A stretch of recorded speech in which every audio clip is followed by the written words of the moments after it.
Днес в рубриката Life and Style ще разгледаме причините защо българският мъж е комплексиран.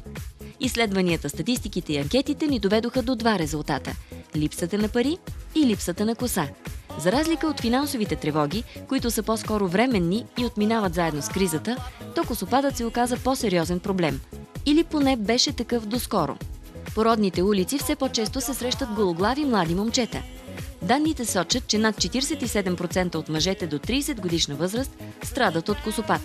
С напредването на модерните технологии, оплешивяването може да се елиминира. Звездите все по-често се подлагат на процедури. Последен писък на модата и с гордост демонстрират резултата.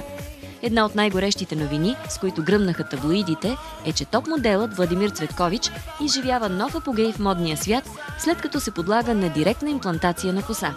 Отскоро Цветкович отново снима фотосесии за най-известните световни дизайнери, като Том Форд, Родолфо Гучи, Хюго Бос и гордо си признава, че дължи възраждането на интереса към него именно на новата си прическа.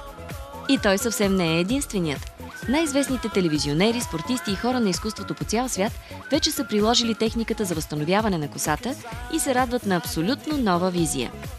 Новата прическа е дала тласък в кариерата на спортния журналист от BBC Анди Мей, на продуцента Джон Гъба, гръцкия баскетболен национал Антони Манджари и много други.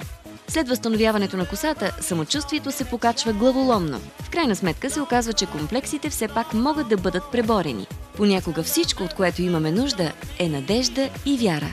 Съвременните дами са взискателни и имат нужда да бъдат досилни мъже. Животът е твърде кратък, за да правим компромиси с връзките, любовта, кариерата и външния вид.